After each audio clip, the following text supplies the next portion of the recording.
Now, Sub-Saharan economies are set to outperform major global economies in 2024, with growth in the region expected to pick up to 3.8% in 2024, further rising to 4.1% in 2025. This as experts from the World Bank warn of further strain in the global economy, which is set to recede for the third year in a row from 2.6% in 2023 to 2.4% in 2024. Our reporter Jimmy Mbogo now looks at the impact of a receding global economy on Kenya, as well as some of the areas that the country can capitalize on for growth.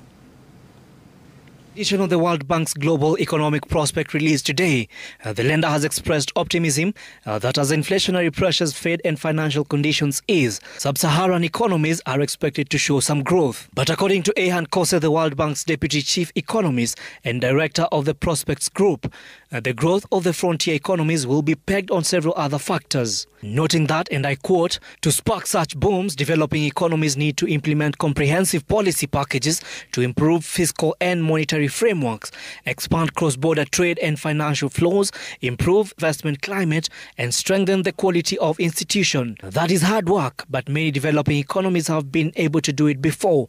Doing it again will help mitigate the projected slowdown in potential growth in the rest of the decade. Sentiments echoed by local economists who say that for Sub-Saharan Africa's growth to materialize, geopolitics will play a key role. Political risk globally will be one of the key areas we shall be watching, particularly for us at Mentoria. This year we expect to see the most elections in history. About 64 countries, including the EU, will be having elections, which will cover about 50% of the global population. Our expectations is that inflation will still remain moderate, at least it's still within the target band of 2.5% to 7.5%, though still flirting within the upper target range.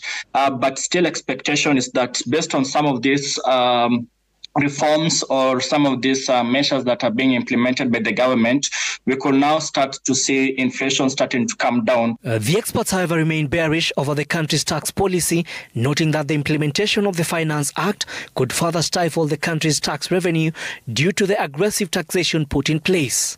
We have seen numerous tax revenue proposals that have been put in place, and some of them have been challenged in court. And what we are trying to see, even in the course of the implementation of Finance Act 2024, there has been some challenges. Well, the latest guidance from the Treasury is they will be raising their borrowing targets by about 160 billion shillings because the revenue collection is expected to be subdued. As the economy roars back into life in 2024, experts say that trade, inflation, interest rate and geopolitics will be at the center of key financial decisions made across the year. Jimmy Mbogo, Citizen TV, Nairobi.